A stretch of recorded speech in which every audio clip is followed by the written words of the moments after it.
parte e edificávamos o muro, ardeu em ira, se indignou muito e escarneceu dos judeus. E falou na presença de seus irmãos do exército de Samaria e disse: que fazem estes fracos judeus? Permite-se-lhes isto? Sacrificarão? Acabá-lo-ão num só dia? Vivificarão nos montões do pó as pedras que foram queimadas? E estava com ele Tobias, o amonita, e disse: ainda que edifiquem, contudo vindo uma raposa, derrubará facilmente o seu muro de pedra. Amém. Os amados estão em pé, para tomar o vosso assento. Em nome de Jesus. Estamos propriamente nesta noite em trabalho, cujo o teor deste trabalho é falando com respeito a batalhas espirituais. E evidentemente que quando falamos sobre batalhas espirituais, de certa forma estamos falando sobre oposições que acabam de sobreviver. Evidentemente que, à luz das Sagradas Escrituras, esta batalha espiritual, ela tem uma origem, ela tem um início.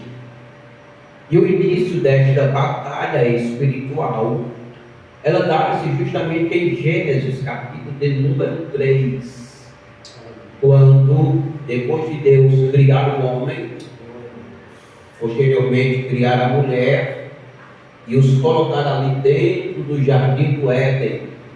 Éden, lugar de delícia, lugar de comunhão, lugar de intimidade com Deus. Só que ali, quando Deus coloca aquele casal no Éden, diz a Bíblia que Deus ele dá uma ordem. Gênesis capítulo 2, versículo 16, 17, de toda árvore comerás livremente, mas da árvore do conhecimento do bem e do mal, dela não comerás, porque no dia em que dela comerdes, certamente morrerás. O homem, juntamente com a sua esposa, eles preferem dar ouvidos à voz da serpente, que havia sido incorporada pelo diabo, e eles caem na tentação.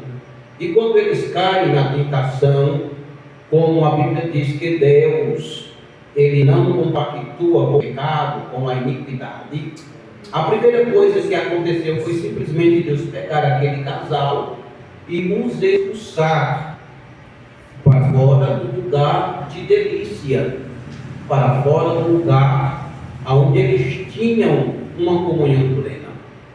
E o que eu acho interessante é que quando Deus cria o homem, cria também a mulher e os coloca ali no jardim, a Bíblia diz que passava um rio que tinha 4 pernas, que cercavam ali o jardim. Aqueles 4 rios, se formos buscar a etimologia, o significado do nome destes rios, vai nos ensinar que tudo aquilo que o homem precisava para ser feliz, para viver bem, estava completamente ali, no lugar onde Deus havia estabelecido. Mas pelo fato que o casal desobedece à voz do Senhor, a queda, que é chamada de depravação moral total, fez com que a raça humana em si, de forma geral, se afastasse da presença do Senhor. E agora o ser humano ele foi entregue aos seus próprios desejos, aos seus próprios caminhos, às suas próprias vaidades, às suas próprias escolhas. Evidentemente que esses próprios caminhos, estas próprias escolhas para o mal, nada mais é do que aquilo que é chamado de influência maligna.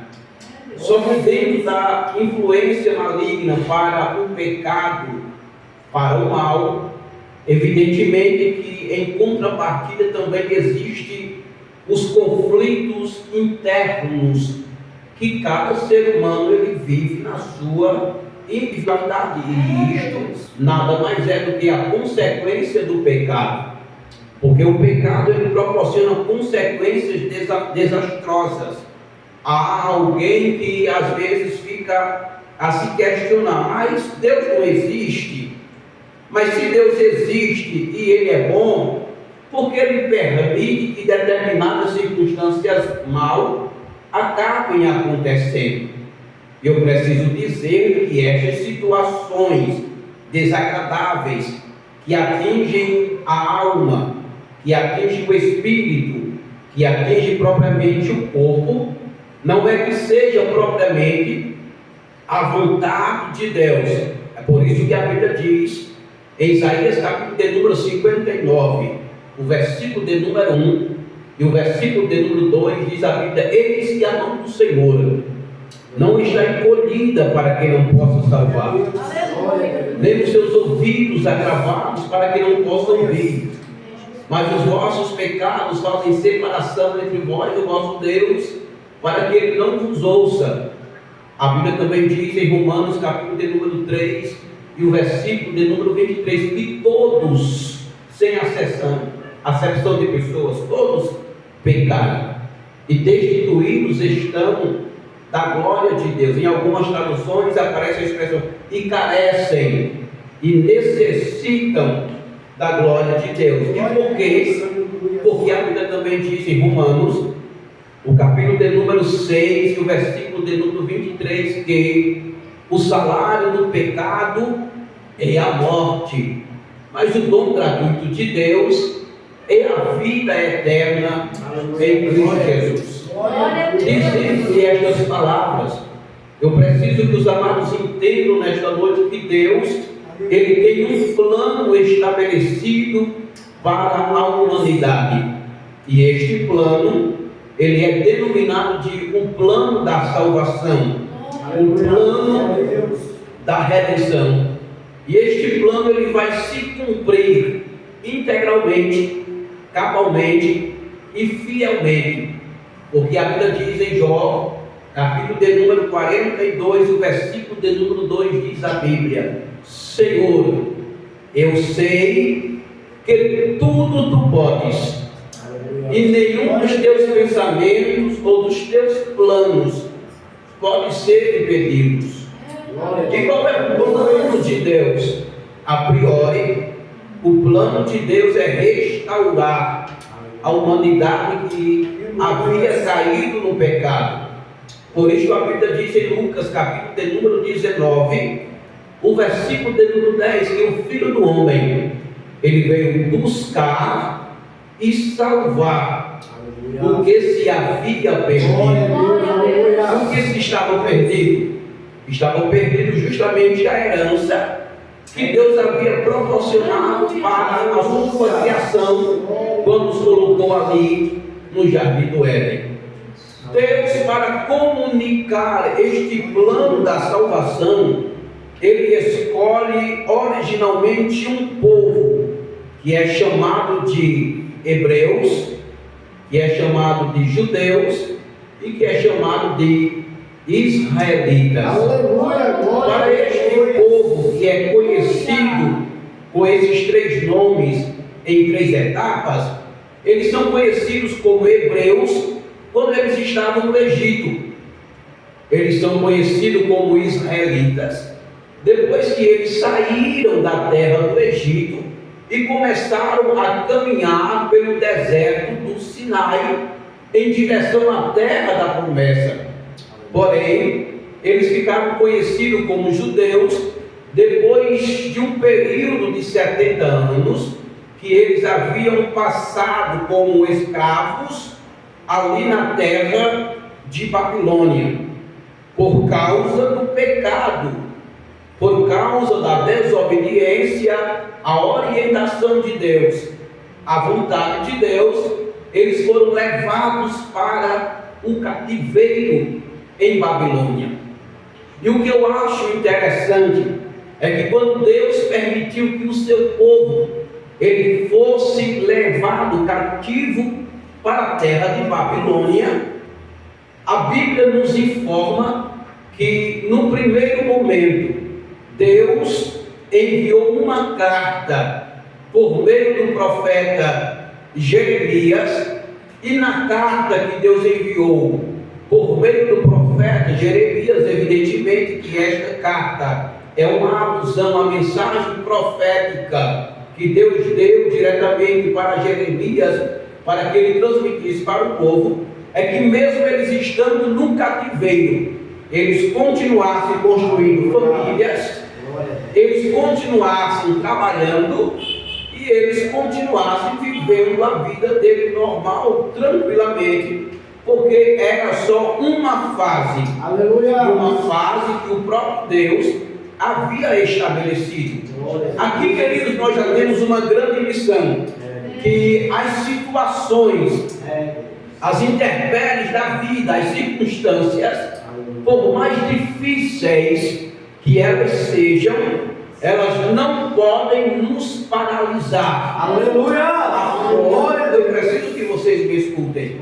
A ponto de ficarmos trancafiados, aprisionados, inclusive aprisionados dentro de nós mesmos, achando que aquele cativeiro, achando que aquela prisão, que aquela prova, que aquela luta por si é o final, mas na verdade não é o final, é apenas o começo de um propósito maior que o próprio Deus, de forma soberana, de forma graciosa e de forma poderosa, está executando para o louvor da sua glória. Então, a primeira coisa que marcou a vida deste povo, a saber, da nação de Israel, dos hebreus e dos judeus, foi justamente uma carta de consolo, de exortação que Deus havia proporcionado.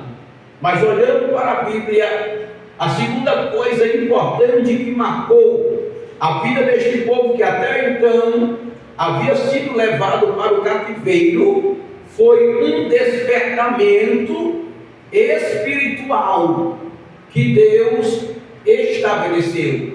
Para que você entenda esta mensagem que eu estou compartilhando nesta noite, evidentemente que você precisa se ater ao primeiro livro dos Reis, o capítulo de número 10, quando primeiramente acontece a divisão do reino de Israel, quando eles foram divididos no reino norte e o reino sul, e reis começaram a se levantar, levantavam-se reis, saíram reis, e na maioria das vezes eles acabavam fazendo aquilo que não agradava ao Senhor, e como eu disse, por causa da desobediência, Deus permitiu que eles fossem para o cativeiro. Era a vontade de Deus? Evidentemente que não era a vontade de Deus, pois diz a Bíblia que Deus, de forma misericordiosa, havia levantado profetas que andavam chorando pelas madrugadas, convidando ao povo para que eles se arrependessem e voltassem para o centro da vontade de Deus, largassem os pecados, inclusive o pecado da idolatria. E para quem não sabe, o pecado da idolatria é um dos pecados mais detestados pelo próprio Deus, porque afronta diretamente a sua própria santidade e a sua grandeza. Por isso o próprio Deus, ele diz: eu sou o Senhor, e a minha glória a outrem não a darei. É por isso que eu disse nesta noite, no início, que jamais devemos colocar a nossa expectativa no pregador, nem tampouco no cantor, porque o pregador e o cantor nada mais é do que instrumentos usados pelo próprio Deus para a glória do próprio Deus. E Deus, quando Ele quer usar, Ele usa quem Ele quer, da forma que Ele quer, do jeito que Ele quer. E como disse o apóstolo Paulo, para que a excelência do poder seja de e não de nós. Por isso disse Paulo: se eu prego o Evangelho, eu não tenho do que me gloriar, porque me é imposta esta obrigação, e até mim se eu não pregar o Evangelho. Então eu não prego o Evangelho para tornar-me famoso, não, de forma nenhuma. Eu prego o Evangelho para tornar Deus conhecido em toda a terra. Porque se eu não falar, as próprias pedras clamarão. Mas perceba, queridos, que havia este plano de Deus que teve um início, um desfecho maior na vida deste povo. Mas este povo fracassou, justamente por causa também da desobediência. Só que quando eles estavam lá no cativeiro, para que você entenda, você lê segundo as Crônicas, o capítulo de número 36, vai falar sobre esta invasão que aconteceu, um cerco babilônico. O exército babilônico cercou a cidade de Jerusalém e ali ele levou muitos cativos para a terra de Babilônia. Porém a promessa de Deus dizia que passado o período de 70 anos, o povo retornaria para a sua terra. Só que o que é interessante é que neste período de 70 anos, a maioria daqueles que haviam sido levados para o cativeiro, eles acabaram se acostumando com a situação que eles estavam vivendo. Quando eles se acostumaram, e Deus percebendo que eles estavam ligados, amarrados, aprisionados àquela terra, porque eles tinham crescido, eles tinham prosperado, mesmo estando no cativeiro. Aí Esdras, o capítulo de número 1, a Bíblia diz que Deus, ele despertou um espírito de Ciro, e este fez passar pregão, fez passar um anúncio, autorizando que aqueles que estavam no cativeiro, eles retornassem para a sua terra, e retornassem para a sua terra, primeiramente com um propósito.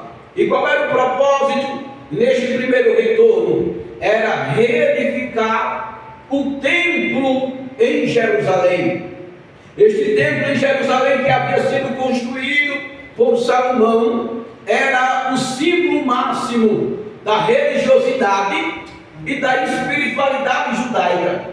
Porém, quando a Bíblia nos informa que o templo ele havia sido destruído, a Bíblia está nos informando que acabou-se com a religiosidade e com a espiritualidade. A fé estava completamente desmotivada. Não havia adoração. Ora, o templo, o lugar que até então era o lugar da adoração, estava derrubado. Então, nesta oportunidade que Deus deu para o povo, para que eles recomeçassem a sua vida, a primeira coisa que eles teriam que fazer para recomeçarem a vida era reconstruírem o lugar da adoração. Porque não existe vida reconstruída sem o lugar da adoração.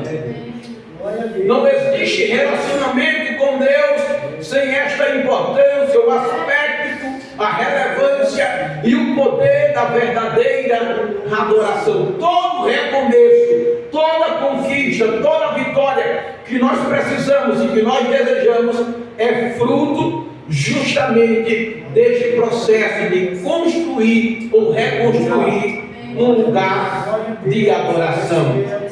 Só que depois que o lugar da adoração estava levantado, estava erguido, foi necessário agora reconstruir os muros que rodeavam a cidade de Jerusalém. E quando a Bíblia fala sobre estes muros que precisavam ser reedificados, que precisavam ser reconstruídos, a Bíblia está falando sobre um lugar de segurança, porque evidentemente que se os muros estavam derribados, qualquer exército poderia entrar a qualquer momento, saquear e fazer o que eles bem quisessem. Porém, se a cidade estivesse cercada, os exércitos poderiam até tentar, mas os muros estavam dando estabilidade, estavam dando firmeza e estavam proporcionando segurança.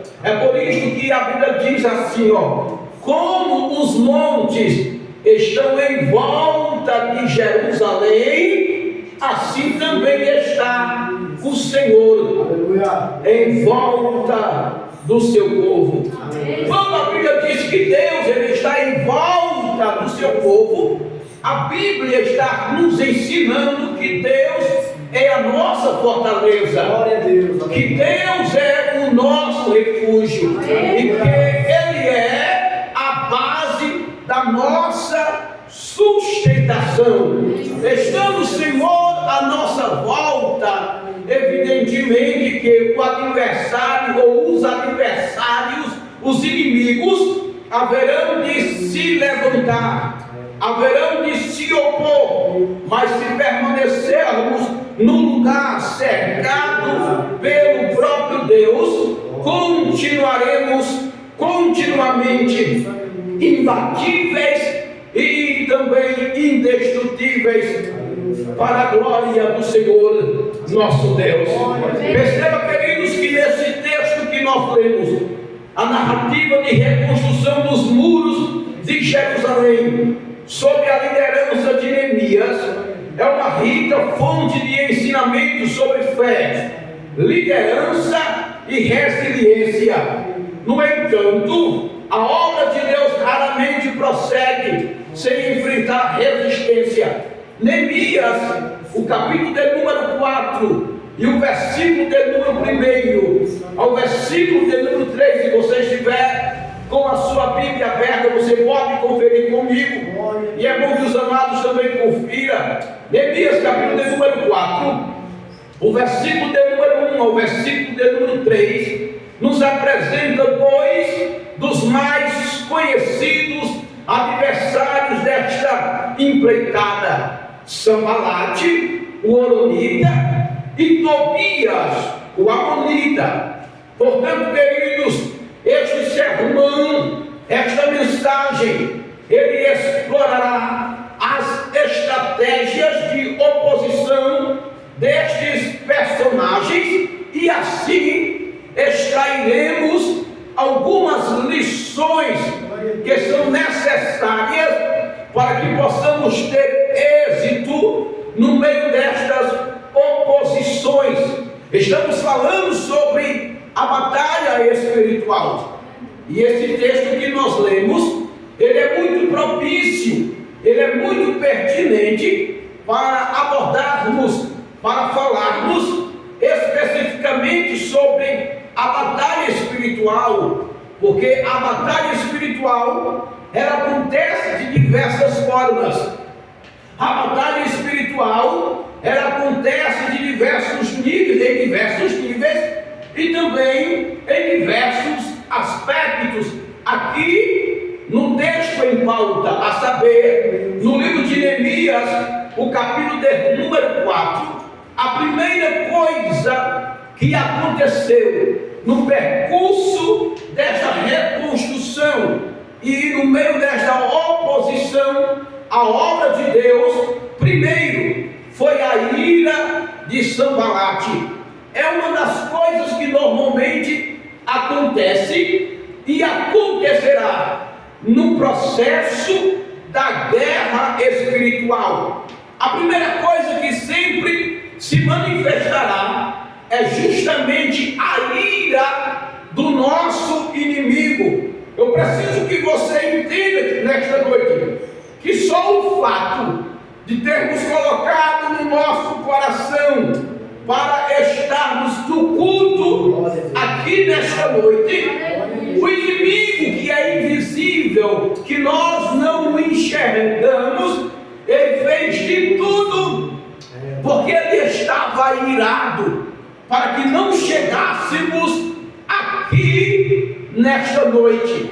E é bom que ele realmente esteja irado conosco, porque seria problema se o nosso inimigo ele estivesse feliz com aquilo que nós estamos fazendo e com a vida que nós estamos vivendo. Aqui a Bíblia nos mostra um inimigo declarado, e também ao nos mostrar este inimigo declarado, que ele estava irado, na mesma proporção a Bíblia também fala sobre a reação à obra de Deus. Ele estava irado e ele reagiu contra a obra de Deus. Nesta batalha espiritual, eu preciso que você guarde que primeiro o inimigo ele vai se irar contra a sua vida. Você tem que deixá-lo de alguma forma irado contra a sua própria vida. A segunda coisa que aconteceu foi a zombaria de Tobias. Se você observar aí no versículo de número 3, olha só, Neemias capítulo de número 4, o versículo de número 3 diz: e estava com ele Tobias, o amonita, e disse: ainda que edifiquem, contudo, vindo uma raposa, derrubará facilmente. Se existe uma coisa que normalmente é difícil de nos lidarmos com ela, é justamente a zombaria. Quem nunca passou por isso? Quem nunca passou, pode ter certeza que um dia, mais cedo ou mais tarde, vai experimentar, vai passar por este processo da zombaria. O percurso da zombaria é mais ou menos assim, ó. Ele acha que sabe cantar, ele acha que sabe pregar. Quem ele pensa que é? Quem ela pensa que é? Ela pensa que vai conseguir, ele pensa que vai ter êxito. É um menino sonhador, é uma menina sonhadora, mas os seus sonhos são fogo de palha, não vai ter êxito, não vai ter sucesso. Era isso que estava acontecendo. O povo de Deus estava trabalhando e disseram: mesmo que eles consigam levantar, se aparecer uma raposa, a raposa vai acabar com toda essa estrutura que eles haviam edificado. E o que é mais interessante é que no meio destas zombarias, algumas perguntas foram levantadas. Olha só o versículo de número 2. O versículo de número 2 diz: e falou na presença de seus inimigos do exército de Samaria e disse: o que está fazendo? Vão permitir que eles edifiquem? Vão permitir que eles façam esta obra? Eles vão sacrificar? Lembre-se que sacrifício da Bíblia está falando sobre adoração. E o inimigo estava perguntando: neste processo de reconstrução aí, eles têm autorização para fazer isto? Vão permitir que eles levem esta obra adiante? Eles vão adorar, eles vão sacrificar? Aí outra pergunta: e eles vão terminar? E qual é a garantia que realmente eles vão terminar esta obra? Qual é a garantia que eles vão ter êxito nesta obra? Aí Neemias, no capítulo número 2 e no versículo 17, ele fala sobre esta garantia do sucesso, e ele declara: a mão do Todo-Poderoso está sobre mim. Aleluia!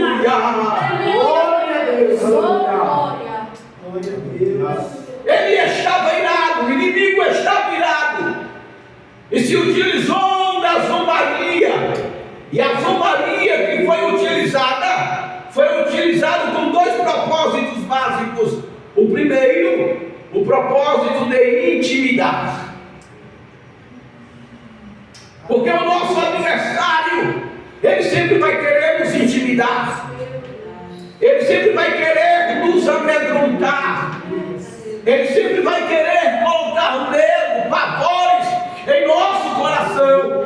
Mas diante da intimidação, diante dessa circunstância do medo, a Bíblia diz em Isaías, capítulo 43, o versículo de número 2, disse o Senhor: quando passares pelas águas, estarei contigo. Aleluia. Quando passares pelos rios, eles não te submergirão. Quando passares pelo fogo, não te queimarás, nem a chama arderá em ti. Porque Isaías 41, versículo 10, disse o Senhor: não temas, porque eu sou contigo. Não te assombres, porque eu sou o teu Deus. Eu te guardo e eu te sustento e te fortaleço com a destra da minha justiça. O inimigo vai querer nos intimidar de todas as formas, de todos os jeitos. É pressão de um lado, é pressão de outro, é ridicularização, é calúnias, é elefantes, é zombarias. São tantas circunstâncias que ele vai querer levantar para nos intimidar. Mas a Bíblia diz no Salmo de número 125 que os que confiam no Senhor é como um monte de Sião, que não se abala, mas permanece para sempre. Aleluia! Glória a Deus! A primeira lição que nós temos aqui, queridos, que diante da ira, diante da zombaria e diante das táticas do inimigo, a primeira lição que nós temos é que esta batalha, que esta guerra, ela não é comum, ela não é normal, ela não se dá na dimensão terrena, ela se dá na dimensão espiritual, porque a guerra, ela é espiritual. E se a guerra, ela é espiritual, os elementos, os instrumentos, as armas que nós devemos usar, elas também são armas espirituais. E Paulo, ele disse que as armas da nossa milícia, elas não são carnais, mas elas são espirituais e poderosas em Deus. Glória a Deus, aleluia. Efésios capítulo de número 6, quando vai falar sobre batalha espiritual, sobre guerra espiritual, a primeira referência bíblica que vem à nossa mente é justamente o texto de Efésios, o capítulo de número 6, a partir do versículo de número 10. Mas observe isto, que na verdade a guerra espiritual que Paulo ele estava falando não começa no capítulo de número 6, mas ela começa no capítulo de número 1. Sim, começa no capítulo de número 1, quando Paulo ele vai falar da nossa salvação, quando Paulo fala que nós fomos selados pelo Espírito de Deus, e pelo fato de nós termos sido salvos e termos sido selados pelo Espírito de Deus, há um padrão de vida que o próprio Deus estabeleceu. Há uma forma de viver que foi estabelecida por Deus. Então a batalha espiritual não começa no capítulo 6, mas ela começa no capítulo de número 1. E esta guerra espiritual, ela está relacionada também à forma que eu lhe trato, à forma que você me trata. Sim, às vezes as formas arrogantes, soberbas, presunçosas, iracundas que nós tratamos as pessoas não é normal, mas são coisas espirituais nas quais acabamos sendo influenciados pelo inimigo da nossa alma, para acabarmos tratando as pessoas com arrogância, com altivez, com soberba. É por isso que no capítulo de número 4 de Efésios, Paulo ele mostra a forma que verdadeiramente nós precisamos viver diante de Deus e diante da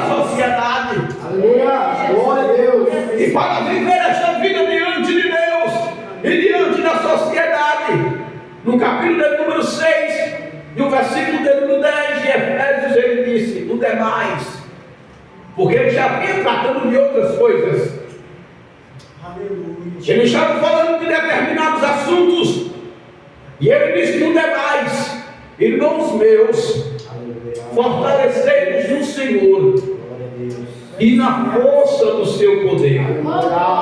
Porque nós não temos que lutar contra carne e sangue, mas contra os principados, contra as potestades, contra as hostes infernais da maldade.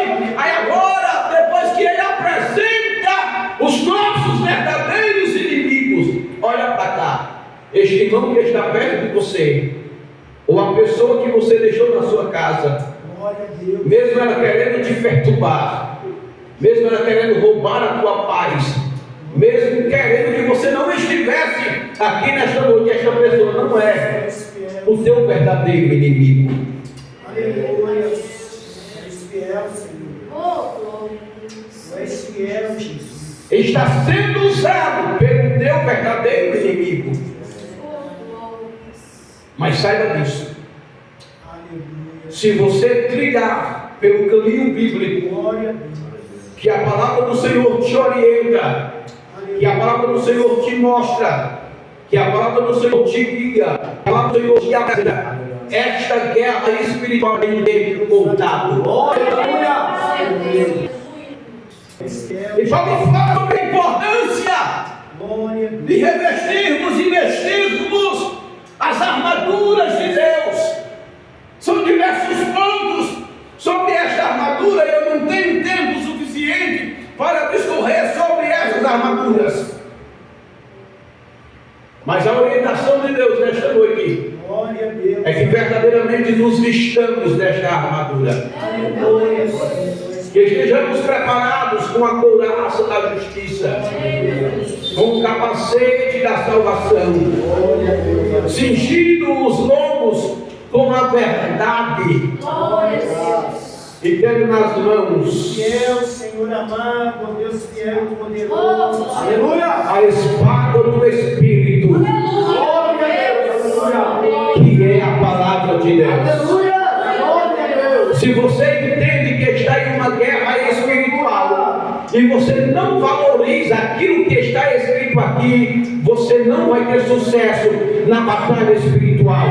Porque aqui está a palavra de Deus, ela é a nossa couraça da justiça, ela é o nosso capacete da salvação, ela também é o escudo da fé, e ao mesmo tempo ela também é a espada, com a qual nós podemos apagar os dardos inflamados do inimigo.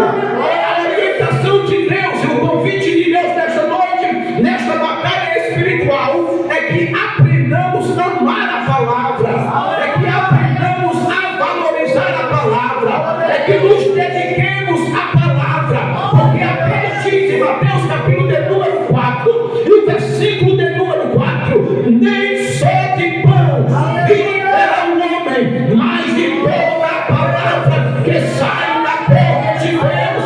Mateus capítulo de número 22, versículo 29 diz: errais por não conhecer as Escrituras e nem o poder de Deus.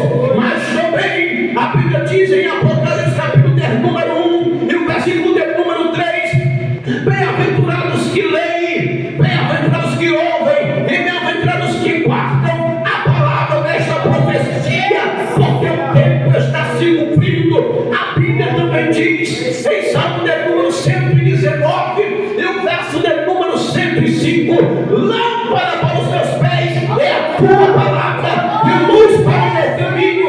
119, verso 9, 10 e 11 lição nos diz a Bíblia: como purificará o jovem o seu caminho, observando conforme a tua palavra. De todo o meu coração te busquei, não me deixe desviar dos teus mandamentos. Escondi a tua palavra no meu coração, para eu não pecar contra ti. Só por meio da palavra é que nós teremos